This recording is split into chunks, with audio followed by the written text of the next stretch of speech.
Hi, I'm Will with the Board Game Minute. I really want to share with you guys Fantasy Realms and the expansion Cursed Hoard. I've had a good luck of being able to play this when it first came out and recently picked up the Cursed Hoard, and I could not speak highly enough about this game. It is just a simple deck of cards, and all you're doing is holding a hand, and on your turn, you either draw one card from the deck and discard one card, or pick one up from a communal discard pile and then return one. And the game's over once there are a certain number of cards in the discard pile.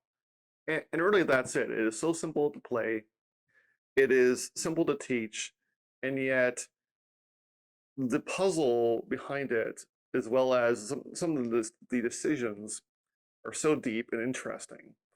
As well as some even the thematic ties. You wouldn't think so, just a simple deck of cards, but we'll take a look at that. Now, how these cards work is each card is assigned a suit, as well as a name and a strength, which is essentially the points each at the end of the game.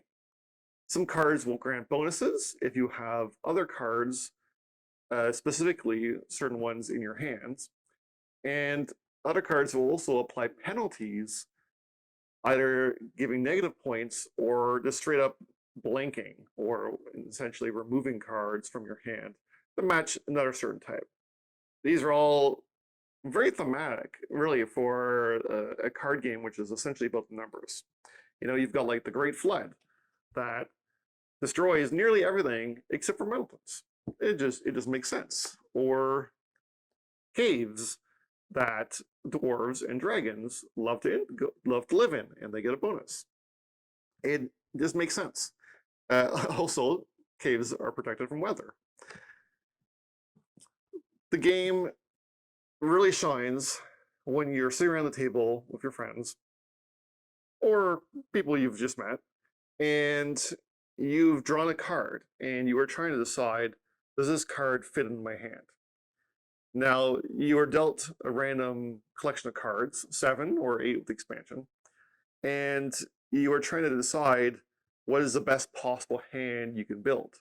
And you may draw something that is just perfect for your hand, but mostly you'll draw a card and decide, oh, this interaction between these cards could potentially be worth a lot of points.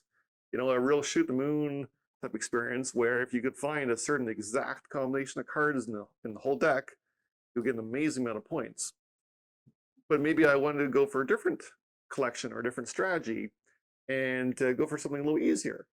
But then you notice your friend picked up one specific card, and now you have to decide, I don't want to give him this card that he needs for his set, because I may just be handing him the win. And then you'll sit anxiously and wait to see if he discards the card, to see if it's safe to give to him, or do you risk giving it to him anyways in order to accomplish your own perfect hand? The game is fairly short, probably 15 minutes once everyone knows how to play. A little bit longer for first-time players since there is a lot of text to read and a lot of agonizing choices. And it does come with a simple score sheet, which unfortunately doesn't work so well with the expansion because there is an additional card in your hand and there's not space on the score sheet. Thankfully, there is a official app from Wizkids that you can download in the App Store. I'll link in the description, that you can use to very quickly and easily score every hand at the table. Now, sadly, they have not been able to update it to the Cursed Hoard expansion. And after asking on the Board Game Geek forums, I found that they are somehow unable to.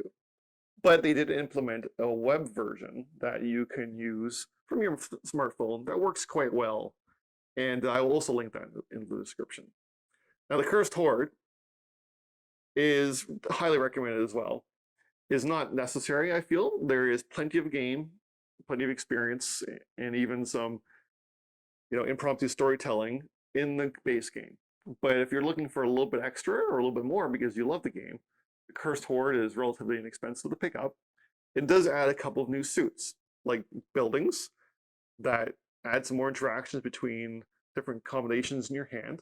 There is a set of cards that will replace ones in the original deck, so that it'll bring new interactions to the new cards.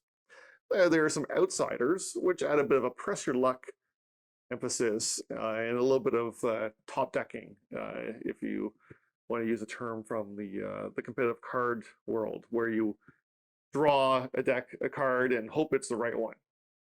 But most interestingly is the undead. The undead means that you want to have certain cards now in the communal discard pile, whether they're discarded by you or other players. The undead will capitalize on what is there at the end of the game, which is a very interesting mechanic. I don't think I've ever seen a card game that makes use of the cast-offs of the discard pile to somehow manipulate the score. It's quite ingenious. The Cursed Hoard also has a series of artifacts where each player is dealt one at the start of the game. And typically there is an action and a set of points, usually negative, on the artifact.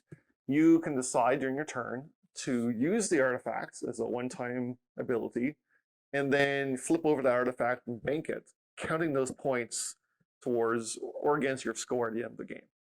You never have to use it. You can decide instead to spend your artifact action to discard it and draw a new one. And really, I feel this is the weakest part of the expansion. It is fun to play, but it is really not necessary. Especially for newer players, I would probably leave it out. But for a larger group of players, especially the upper player counts, I think it does add some much needed interaction in the game. Especially since it seems like several of the cards are based around finding out what is around the table, or maybe what cards are around the table. They might let you take a peek at what's in someone's hand, or request a certain suit or name of a card to see if it has been drawn yet, and decide whether you want to pursue that strategy or not. So while playing this game, the most fun part I find is just this amazing feel of, staring at your hand, and your hand is a total mess. The undead and the wizards are fighting each other, and everyone is killing everyone else, and you've got negative 100 points, and it's just total garbage, and you don't know what to do with it.